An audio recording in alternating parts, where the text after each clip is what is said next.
नाज़रीन, खबरों की शुरुआत करेंगे इस वक्त की अहम खबर के साथ। अमरावती कत्ल मामले से जुड़ी ये अहम खबर है। एनआईए 7 मुलजिमीन को लेकर पहुंची है मुंबई और आज ही अदालत में इन्हें पेश किया जाएगा। तो इस वक्त की अहम खबर, अमरावती कत्ल मामले में एनआईए 7 मुलजिमीन को लेकर मुंबई पहुंची है। आज ही इन्हें अदालत में पेश किया जाएगा। तो अहम खबर अमरावती कत्ल मामले के ताल्लुक से एनआईए 7 मुलजिमीन को मुंबई लेकर पहुंची है। सबसे अहम कि आज ही इन्हें कोर्ट पे पेश किया जाएगा। सीधे रुख करेंगे मुंबई का। हमारे साथ मौजूद है हमारे साथी प्रशांत पांडे। प्रशांत, आपसे जानना चाहेंगे, आज ही इनको कोर्ट में भी पेश किया जाएगा, क्या कुछ और अहम इत्तलाता है आपके पास? जी बिल्कुल, देखिए एनआईए पूरी जांच जब से टेक ओवर की है उसके बाद से एनआईए ने इस मामले में बहुत ज़्यादा डेवलपमेंट लाई है और यही वजह है कि आज 7 को जो है मुंबई के एनआईए विशेष अदालत में दोपहर के बाद 2:30 बजे के बाद पेश किया जाएगा और उनकी आगे की कस्टडी मांगी जाएगी। इरफान शेख जो इसमें मास्टरमाइंड है, इसको लेकर के कहीं इसका कोई लिंक जो है पॉपुलर फ्रंट ऑफ इंडिया से तो नहीं है।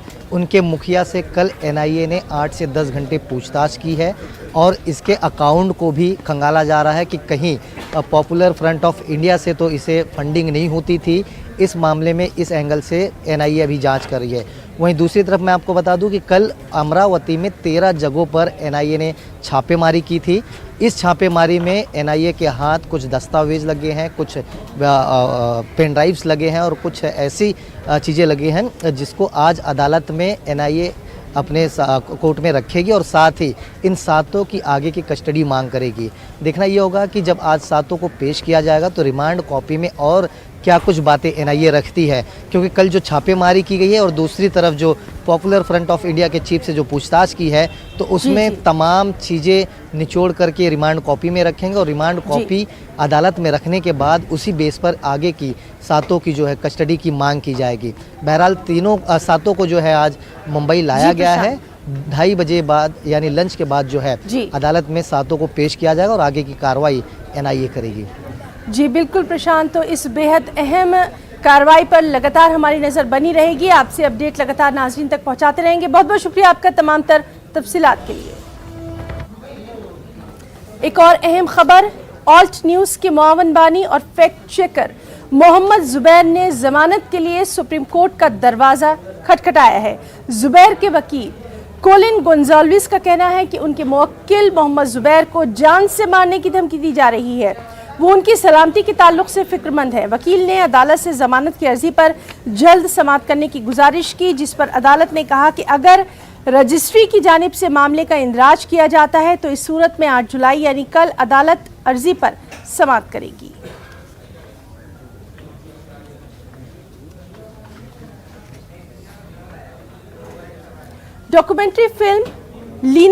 डॉक्यूमेंट्री फिल्म काली की पोस्टर पर अभी हंगामा जारी है। इसी बीच फिल्म की डायरेक्टर लीना मनी मैकलई के ताज़ा ट्वीट पर हलचल देखी जा रही है।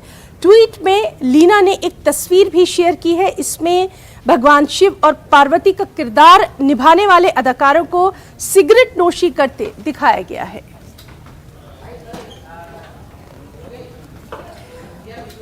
और नाज़रीन आपको बताएं कि काली फिल्म का पोस्टर मंजर आम पर आने के बाद तनाज़ात में भी लगातार इजाफा देखा जा रहा है। अब मध्य प्रदेश हुकूमत के वजीर डॉक्टर नरोत्तम मिश्रा ने फिल्म की डायरेक्टर लीना मनी मैकलई के बारे में कहा कि वो मरकजी हुकूमत को लुकआउट नोटिस जारी करने के लिए खत लिखने जा रहे हैं।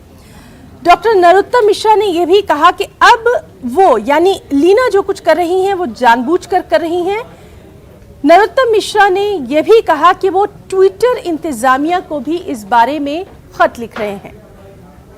मध्य प्रदेश सरकार की ओर से केंद्र को पत्र लिखने जा रहे हैं कि एक एलओसी जारी करें। वो लुकआउट सर्कुलर होता है ये लीना मणि मैकलई जी के खिलाफ, क्योंकि अब वो जो कर रही हैं वो जानबूझ के कर रही हैं ऐसा प्रतीत होता है।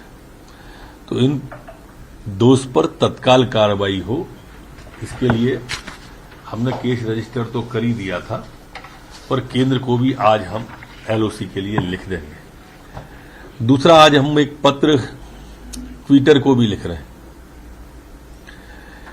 कि जो धार्मिक भावनाओं को आहत करने वाले इस तरह के ट्वीट जो होते हैं, कुछ विकृत मानसिकता के लोग इस तरह के जो ट्वीट लगातार करते हैं, जैसे काली फिल्म की डायरेक्टर लीना मणिमेकली जी ने किया है, इस तरह के जो ट्वीट हैं, कभी बीड़ी पीते हुए काली का, कभी शंकर जी का जो जारी कर रहे हैं, तो ऐसे विकृत मानसिकताओं के लिए जो धार्मिक भावनाओं को आहत करने वाले चित्र हैं और ट्विटर को टूल की तरह उपयोग जो कर रहे हैं, इसको वो रोकें अपने स्तर पर और इसकी स्कैनिंग की व्यवस्था करें, जिसकी वजह से स्कैनिंग के बाद से इस तरह की चीजें ना आए जो भावनाओं को आहत करती हो। ऐसा मैं ट्विटर को भी पत्र लिखने जा रहा हूं।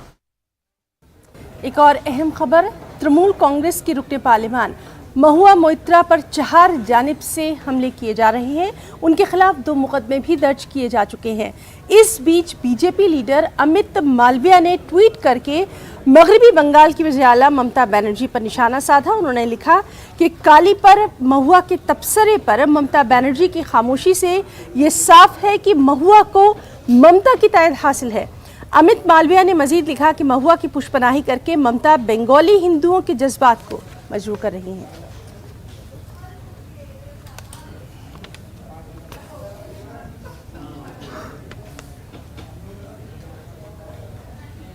शान रिसालत में मुतनाज़ा तबसरा करने वाली नूपुर शर्मा को धमकी देने के मामले में राजस्थान के अजमेर में दरगाह के खादिम का एक वीडियो तेजी से मंजर आम पर आ रहा है। खादिम पुलिस की गिरफ्त में आता तो दिखाई दे रहा है, लेकिन इस वीडियो के सामने आने के बाद अजमेर पुलिस पर अब सवाल उठने लगे हैं।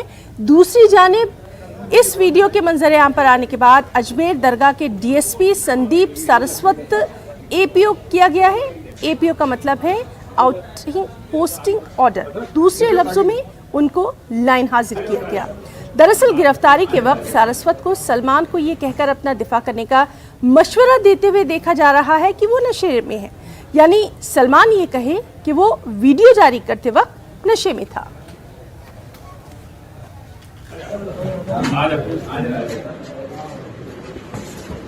कौन सा नशा कर रखा था? वीडियो बनाते नहीं, ये वो नशे में था ताकि बताओ पीछे वो लग रही है। बस आगे ले।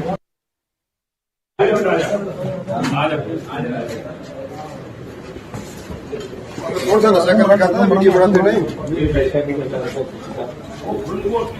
ये वो नशे में था ताकि बताओ पीछे वो लग रही है। बीजेपी के सीनियर तर्जुमान और साबिक मरकजी वजीर मुख्तार अब्बास नकवी ने गुज़िश्ता रोज़ अपने वजारती ओहदे से इस्तीफ़ा दे दिया और इस्तीफ़ा देने के बाद न्यूज़ 18 से उन्होंने ख़ास बातचीत की और अपनी इस बातचीत में उन्होंने कहा कि राज्यसभा की मुद्दत कार ख़त्म हो रही है, लेकिन सियासी और समाजी ज़िंदगी की जद्दोजहद जारी रहेगी। उन्होंने ये भी कहा कि जिम्मेदारी के बगैर भी काम करते रहना चाहिए। उन्होंने क्या कुछ कहा है, आइए आपको दिखाते हैं।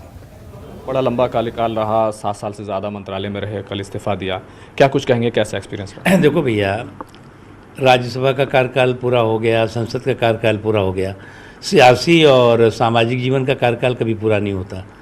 इसलिए पूरी मजबूती के साथ जिम्मेदारी को महसूस करते हुए, बिना जिम्मेदारी मिले भी जिम्मेदारी का एहसास करते हुए काम करना चाहिए और करेंगे।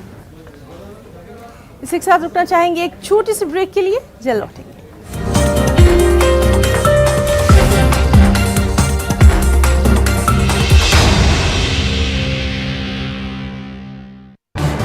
इस न्यूज हेडलाइंस के प्रायोजक पेट सफा आयुर्वेदिक जूस, पेट सफा हर रोग दफा।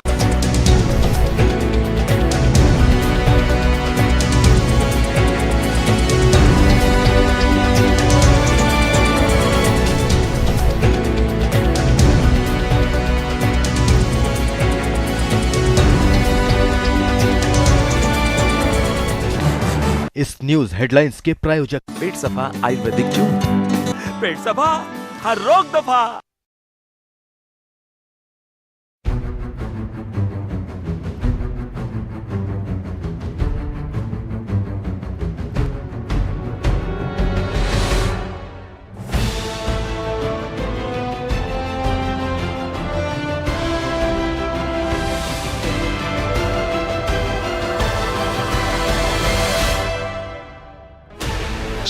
इस न्यूज हेडलाइंस के प्रायोजक पेट सफा आयुर्वेदिक जून, पेट सफा हर रोग दफा।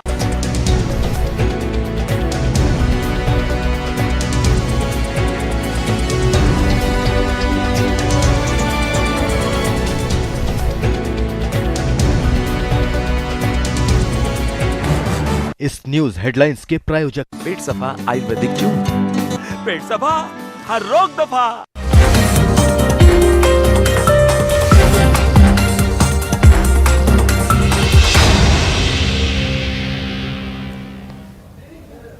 और नाज़रीन, अब आपको बताएं, बाली में मुनक़िद G20 मुल्कों के वज़ीर ख़ारजा की मीटिंग से पहले दो तरफ़ा मुलाकातों का दौर भी जारी है। इजलास में शिरकत करने पहुंचे एस जयशंकर ने अपने चीनी हममनसब वैंग ई से ख़ास मुलाकात की है। दोनों ने मुख्तलिफ नुमाया और बाहमी मसाइल पर बातचीत की है। साथ ही साथ परवाज़ों और तलबा से जुड़े मामले भी ज़ेर बहस आए। मुलाकात के ताल्लुक से वज़ारत ख़ारजा ने एक बयान जारी किया जिसमें कहा गया कि एस जयशंकर ने तमाम नुमाया मसाइल को जल्द हल करने की ज़रूरत पर जोर दिया है। एस जयशंकर ने दोनों मुल्कों के ताल्लुकात को बेहतर और मजबूत बनाने के लिए बाहमी एहतराम, बाहमी मुफादात और एक दूसरे की हसासियत का खास ख्याल रखने को लाजमी करार दिया।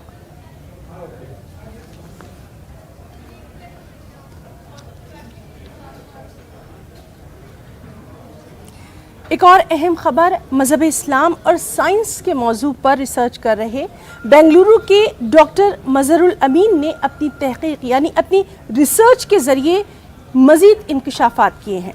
इस मरतबा उन्होंने क़यामत की 10 निशानियों को साइंस की रोशनी में वाज़े करने की कोशिश की। डॉक्टर सैयद मज़हरुल अमीन फ़िज़िक्स के प्रोफेसर रहे हैं। पिछले चंद बरसों से वो इस्लाम की तारीख़ और क़यामत के मुतालिक साइंस की रोशनी में बाकायदा रिसर्च कर रहे हैं। रोज़नामा सालार के ऑडिटोरियम में मुनक़्क़दा इजलास में डॉक्टर मज़हरुल अमीन ने कहा कि सूरज का मगरिब से तुलू होना क़यामत की एक बड़ी निशानी है। साइंस के नुक्ते नज़र से ये निशानी कैसे वजूद में आएगी, इस पर डॉक्टर मज़हरुल अमीन ने अपनी तहकीक पेश की है। उन्होंने क़यामत की 10 बड़ी निशानियों का भी अहाता किया है। क़यामत की पहली निशानी है सूरज का मगरिब से निकलना। सूरज का मगरिब से निकलना इसका मतलब ये नहीं है कि ज़मीन रुकेगी और फिर दूसरी जानिब घूमेगी। अर्थ एक मैग्नेट है। ये मैग्नेट एक तरफ पॉजिटिव है और एक तरफ नेगेटिव है। हर 7,80,000 साल में ये पोलैरिटी यानी नॉर्थ पॉजिटिव चार्जेस नेगेटिव हो जाते हैं और नेगेटिव चार्जेस पॉजिटिव हो जाते हैं। जब ये होता है तो हमारा ईस्ट वेस्ट हो जाता है और वेस्ट ईस्ट हो जाता है और ऐसा लगता है सूरज मगरिब से निकल रहा हो। ये पहली निशानी है। इसकी तारीख मैंने 3 तरीक़ों से साबित की है। पहला है हुज़ूर सल्लल्लाहु अलैहि वसल्लम की हदीस। इस्लाम की खूबी यह है कि कुरान में और हदीस में साइंस के बहुत से आयत हैं। साइंस के बारे में तस्दीक की गई है कि साइंस और इस्लाम में बहुत खूबसूरत इम्तिजाज है। तो इसलिए अगर हम मज़हब को सही समझना चाहते हैं तो साइंस का मुताला ज़रूरी है। अगर साइंस को हम और जो इल्म हासिल करना है साइंस का, तो मज़हब के ज़रिए ही हासिल किया जा सकता है, क्योंकि मज़हब ही एक सोर्स है इल्म का। तो एक मशहूर साइंसदान आइंस्टाइन ने कहा है कि साइंस मज़हब के बिना लंगड़ी है और मज़हब साइंस के बिना अंधा है। Science without religion is lame and religion without science is blind. एक और अहम खबर उत्तर प्रदेश से आपको दे दें। लखनऊ के इस्लामिक सेंटर ऑफ इंडिया की जानिब से मौलाना खालिद रशीद फिरंगी महली ने एक ख़ास अपील की है कि कुर्बानी के मौके पर ख़ास ख्याल रखा जाए। ममनुआ जानवरों की कुर्बानी बिल्कुल न करें। कुर्बानी के फ़ोटो और वीडियो हरगिज़ वायरल ना करें। साथ ही खुली जगह पर यानी खुले मुकामात पर और रास्तों में जानवर ज़िबा न करें। क्या कुछ कहा है आपको दिखाते हैं। इस साल पूरे मुल्क में ईद उल अज़हा यानी बकरीद का त्यौहार इंशाअल्लाह 10 जुलाई 2022 को मनाया जाएगा। और इस मौके पर मुसलमान सवेरे नमाज अदा करते हैं और उसके बाद अल्लाह के हुजूर में कुर्बानी पेश करते हैं और कुर्बानी 10, 11, 12 जुलाई को होगी। लिहाजा इस्लामिक सेंटर ऑफ इंडिया फिरंगी महल लखनऊ के जानिब से Eid ul Azha advisory 11 point advisory जारी की गई है, जिसमें कि इस बात को कहा गया है कि कुर्बानी के अय्याम में कुर्बानी करना हर साहिब हैसियत मुसलमान पर वाजिब है और ये कोई रस्म रिवाज नहीं, बल्कि इन अय्याम में कुर्बानी करना अल्लाह को सबसे ज्यादा पसंदीदा है। कुर्बानी सिर्फ उन्हीं जानवरों पे की जाए हमेशा की तरह जिन पर की कोई कानूनी बंदिश नहीं है और कुर्बानी खुले में या पब्लिक स्पेस पे, पब्लिक प्लेस पर या सड़क के किनारे हरगिज न की जाए, बल्कि पहले से जो जगह मुतय्यन है वहीं पे कुर्बानी की जाए। कुर्बानी के जानवर का वेस्ट पब्लिक प्लेस पे बिल्कुल भी न फेंका जाए और उसी के साथ साथ कुर्बानी के जानवर के खून को नालियों में न बहा करके कच्ची मिट्टी में दफन कर दें और कुर्बानी की ना कोई फोटो क्लिक की जाए, ना कोई वीडियो बनाया जाए, ना ही उसको सोशल मीडिया पर अपलोड किया जाए और नमाज के बाद अल्लाह की बारगाह में अपने मुल्क की तामीर और तरक्की और अमन शांति के लिए जरूर दुआएं करें। और एक और अफसोसनाक खबर आपको दे दें, मुमताज़ अदीब और सहाफ़ी खालिद आबदी का भोपाल में इंतकाल हो गया है। खालिद आबदी गुज़िश्ता महीने से ही अलील चल रहे थे। खालिद आबदी की नमाज जनाजा 2 बजे सैफिया कॉलेज के पास वाक़ शेड में अदा की जाएगी, फिर भोपाल सैफिया कॉलेज के पास वाक़ कब्रिस्तान में उन्हें सुपुर्द खाक किया जाएगा। खालिद आबदी बेहतरीन अफसाना निगार होने के साथ साथ ड्रामा निगार भी थे। उन्होंने अफसाने, रेडियाई अफसाने, बच्चों के ड्रामों के साथ तंजिया व मिजाहिया मज़ामीन भी लिखे हैं। उनकी अहम तसानीफ में आवाज़ नुमा, बाग़ फ़िक्र, पैकर आवाज़, ज़ख्मों के दरीचे, शिकायतन अर्ज़ है, उर्दू इंटरव्यूज़, टीचर के बगैर, मज़ामीन खालिद, उर्दू मरासलाती इंटरव्यूज़, नुक्ता-ए नौगुरेज़, उर्दू और हमारी फिल्मों के नाम काबिल ज़िक्र हैं। मध्य प्रदेश के अदीबों ने खालिद आबदी के सानह इर्तिहाल को अदब के एक बड़े खसारे से ताबीर किया है।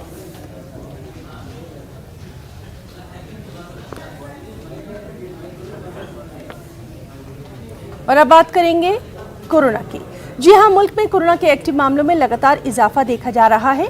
एक्टिव मामलों की तादाद 1,20,000 के करीब पहुंच गई है। पॉजिटिविटी रेट 4.32% है। जारी करदा आदाद शुमार के मुताबिक पिछले 24 घंटों में कोरोना के 18,930 नए मामले सामने आए हैं, जबकि इसी दौरान 35 मरीजों की मौत की खबर है। आदाद शुमार के मुताबिक 14,650 अफराद शिफायाब हुए हैं। कोरोना के केसेस का ग्राफ कभी बढ़ रहा है तो कभी कम हो रहा है, उसके चलते जो चिंता है वो लगातार बढ़ती जा रही है। अभी 24 घंटों की अगर बात करें तो 18,000 से ज़्यादा नए केसेस सामने आए हैं और 35 मौतें हुई हैं। तो कहीं ना कहीं मौतों का जो आंकड़ा है वो भी लोगों को चिंता में डाल रहा है। वहीं एक्सपर्ट्स का कहना है कि वैक्सीनेशन पर ज़्यादा जोर दिया जा रहा है और लोग जो हैं वो लापरवाही बरत रहे हैं, क्योंकि ये जो वायरस है ये म्यूट कर रहा है, इसमें म्यूटेशन हो रहा है, इसलिए ज़्यादा से ज़्यादा ट्रांसमिट कर रहा है। लेकिन इसे घबराने की ज़रूरत नहीं है। लोगों को सोशल डिस्टेंसिंग का पालन करना होगा, मास्क लगाना होगा और प्रोटोकॉल को फॉलो करना होगा, क्योंकि अगर ऐसा नहीं करेंगे तो जिस तरीके से ट्रांसमिट हो रहा है वो कहीं ना कहीं चौथी लहर की तरफ बढ़ सकता है। हालांकि अभी डरने की कोई ज़रूरत नहीं है, लेकिन अगर इसी तरीके से लापरवाही बढ़ती रही तो केसेस का जो ग्राफ है वो बढ़ता रहेगा। इसी बीच बूस्टर डोज को भी लेकर एक बड़ा फैसला किया गया है। जो टाइम ड्यूरेशन 9 महीने का था उसको 6 महीने कर दिया गया है। तो वैक्सीनेशन पर भी कई तरह का जोर हो रहा है। बच्चों के लिए भी वैक्सीनेशन पर जोर हो रहा है, क्योंकि स्वास्थ्य विभाग भी कहीं ना कहीं चिंता में है जिस तरीके से केसेस बढ़ रहे हैं। तो लोगों से लगातार अपील की जा रही है कि वो सावधानी बरतें, क्योंकि कोविड अभी गया नहीं है। कैमरामैन बीनू के साथ फराह खान, न्यूज़ 18 दिल्ली। नाजरीन, आज से मनासिक हज का आगाज होगा। कोरोना की वजह से 2 साल पाबंदियों के बाद 10 लाख आज़मीन फरीज़ा हज की अदायगी के लिए आज मिना की जानिब रवाना होंगे। रवां बरस कोरोना वबा के बाद पहली बार 10 लाख आज़मीन हज की सादत हासिल कर रहे हैं, जिनमें 8.5 लाख गैर मुल्की हैं। पेश है न्यूज़ 18 उर्दू की ये खास रिपोर्ट।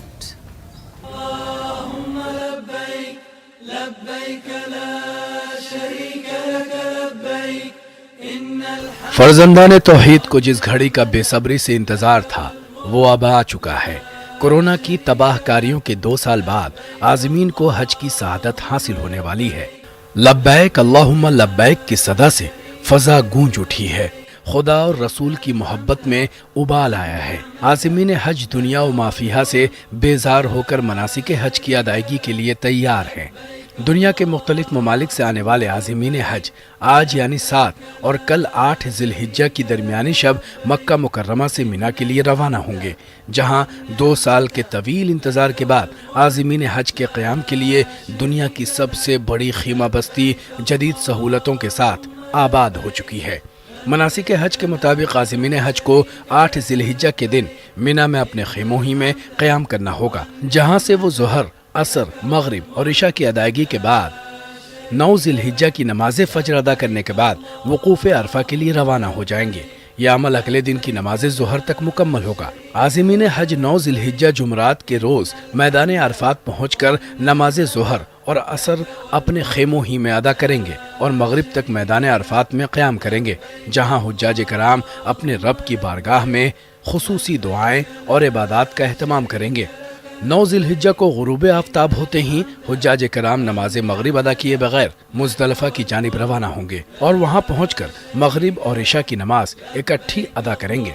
हुज्जाज कराम मुज़दलिफ़ा की शब खुले आसमान तले गुजारेंगे और वहीं से रमी जमरात के लिए 70 अदद कंकरियां फी आज़िम के तनासुब से चुनेंगे। हुज्जाज कराम 10 ज़िलहिज्जा जुमा के रोज़ नमाज फजर की अदायगी के बाद सूरज तुलू होने तक दुआओं और मनाजात का एहतमाम करेंगे, जिसे वकूफ़ मुज़दलिफ़ा कहा जाता है। इसके बाद ज़ुयूफ़ुर रहमान रमी जमरात के लिए वापस मिना की जानिब रवाना होंगे। वाज़ेह रहे कि रमी जमरात के बाद कुर्बानी का अमल है, जिसकी तकमील होते ही हज्जाज कराम सर के बाल मुंडवाकर यानी हलक करवाकर हालत एहराम की पाबंदियों से आज़ाद होते हैं। हलक के बाद हुज्जाज का अहम काम तवाफ़ ज़ियारत है, जिसकी अदायगी और सई के चक्कर मुकम्मल करने के बाद हुज्जाज वापस मिना पहुँचेंगे। रात वहीं क़याम होगा और अगले 2 रोज़ यानी 11 और 12 ज़िलहिज्जा को ज़वाल के वक्त के बाद तीनों जमरात को 7-7 कंकरियां मारेंगे। इसके बाद हुज्जाज 12 ज़िलहिज्जा को गुरूब आफ्ताब से कब्ल मिना की हुदूद से निकल जाएंगे या फिर 13 ज़िलहिज्जा की रमी के बाद अपनी रिहाइश गाहों की जानिब रवाना होंगे।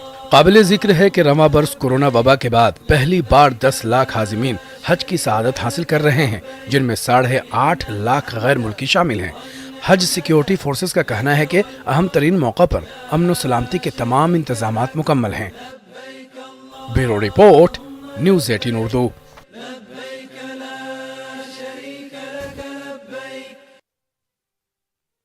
इस न्यूज़ हेडलाइंस के प्रायोजक पेट सफा आयुर्वेदिक जूस, पेट सफा हर रोग दफा।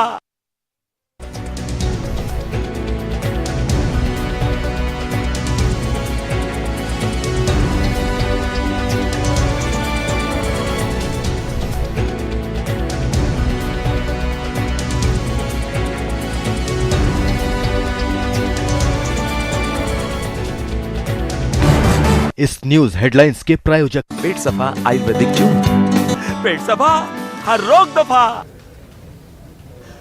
अकोला के सर सैयद स्कूल और जूनियर कॉलेज में शायरों और अदीबों के लिए एक खास एजाजी तकरीब का इनेकाद किया गया। इसमें उर्दू एकेडमी से अवार्ड याफ्ता शायर नईम फराज और सहाफ़ी और अदीब गनी गाजी का शानदार इस्तकबाल किया गया। इस दौरान उर्दू की बका और उसकी तशहीर के लिए कोशिशें करने के लिए अज़्म का भी इजहार यहाँ किया गया।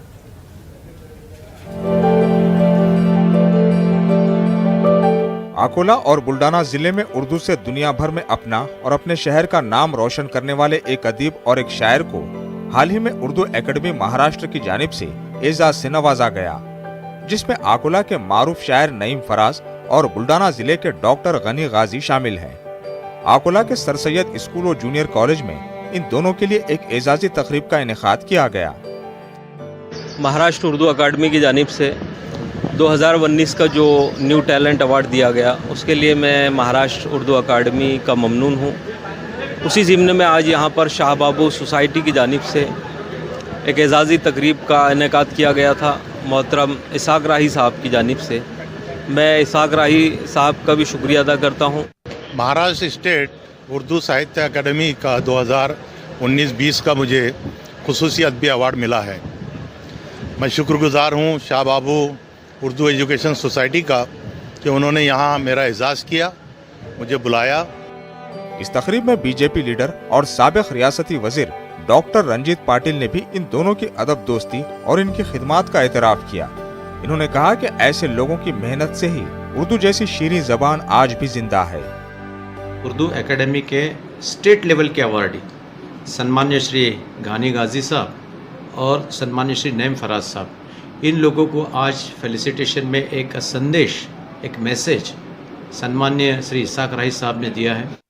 उर्दू एकेडमी महाराष्ट्र की तरफ से जिन दो अहबाब का हमने यहाँ पर इस्तकबाल किया, एजाज़ किया, जैसे घनी गाजी साहब और नईम फराज साहब, ये भी हमारी सोसाइटी का एक हिस्सा है कि हम उर्दू लिटरेचर के प्रमोशन के लिए काम करते हैं। वाज़ेह है कि नईम फराज को यंग एमर्जिंग टैलेंट के जुमरे में उर्दू एकेडमी ने अवार्ड के लिए मुंतखब किया है, जबकि गनी गाजी को उनकी अदबी और सहाफ़ी खिदमात को देखकर उन्हें ये एजाज़ दिया गया। न्यूज़ 18 उर्दू के लिए अकोला से रिजवान खान की रिपोर्ट।